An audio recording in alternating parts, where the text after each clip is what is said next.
भारत के operation cocktail में कथित शराब घोटाले को लेकर जो बड़ी खुलासा हो रहा है उस पर राजनीति भी तेज हो गई है। जिस कथित शराब घोटाले की जांच केजरीवाल के खिलाफ ईडी कर रही है और उसी शराब घोटाले पर सूत्र ये बता रहे हैं कि सीएजी की रिपोर्ट में कुछ जानकारियां मिली हैं और ये जानकारियां हमारे भी हाथ लगी हैं। इसमें शराब घोटाले से लेकर 2000 करोड़ रुपए का नुकसान की बात अब सामने आ रही है। 2002 करोड़ रुपए का नुकसान इस शराब जो कथित शराब घोटाला है उसकी जो पॉलिसी लाई गई थी उसे लेकर सरकार को हुआ।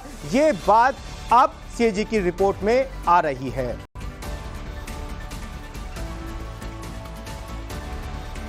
सबसे बड़ा जो नुकसान हुआ है वो 941.53 करोड़ रुपए का नुकसान हुआ है। नॉन कंफर्मिंग जोन पर जगह पर जो ठेके के लाइसेंस दिए गए ये नुकसान इस वजह से हुआ। ये हम पूरा आकलन आपको बता रहे हैं कि ये इतनी कीमत कैसे आ रही है। 890.15 करोड़ रुपए का नुकसान हुआ क्योंकि जो सरेंडर किए गए लाइसेंस जोन में रिटेल के लिए उनकी ये कीमत थी। 144 करोड़ रुपए का नुकसान हुआ क्योंकि कोविड के दौरान जोनल लाइसेंस की फीस में भेजा छूट दी गई। ये नुकसान इसलिए 27 करोड़ का नुकसान इसलिए क्योंकि जोनल लाइसेंस पाने वाले कुछ लोगों ने सिक्योरिटी डिपॉजिट जो किया था उसे लेकर ये नुकसान उठाना पड़ा और ये पूरी रकम जो बैठती है वो 2000 करोड़ रुपए से ज्यादा की बैठती है।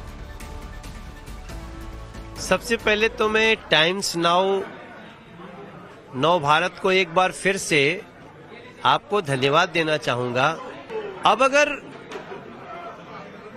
2000 करोड़ का अगर लूट हुआ है अरविंद केजरीवाल जी के द्वारा तो ये बहुत बड़ी सनसनीखेज समाचार है। देखिए जिस प्रकार से डर रहे हैं अरविंद केजरीवाल, उन्होंने सिद्ध कर दिया कि वो भ्रष्टाचारी हैं, वो उन्होंने अपराध किया है। आमतौर पर सीएजी की रिपोर्ट को एक ऑथेंटिक पेपर के रूप में स्वीकार किया जाता है और पहले भी सीएजी की रिपोर्ट के आधार पर कई जगह कार्रवाई भी हुई है। सीएजी की रिपोर्ट में अगर ऐसा पाया गया है तो दिल्ली की सरकार, इसके अधिकारी, इसके मंत्रीगण दोषी।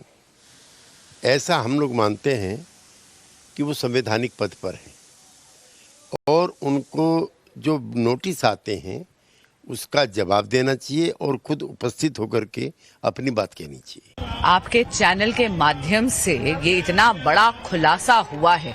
पहले तो इतनी निर्भीक पत्रकारिता के लिए आपके नेटवर्क का मैं आभार और अभिनंदन करती हूँ। मैं कहूंगी बौखलाने वाले आंकड़े आए हैं। अपने 100 करोड़ के किकबैक के चक्कर में केजरीवाल सरकार ने दिल्ली की जनता का 2002 करोड़ रुपए का घोटाला करा है। मतलब एक कोविड का वक्त जहां हमारे देश के प्रधान सेवक यशस्वी प्रधानमंत्री नरेंद्र मोदी फ्री वैक्सीन करवा रहे थे। भारतीय जनता पार्टी के जितने कार्यकर्ता ग्राउंड पे उतरे थे सेवा करने के लिए जनता के, उस समय केजरीवाल सरकार ने अपने कुछ चुनिंदा लिकर बैरन्स को 144 करोड़ की लिकर लाइसेंस की फीस माफ करी।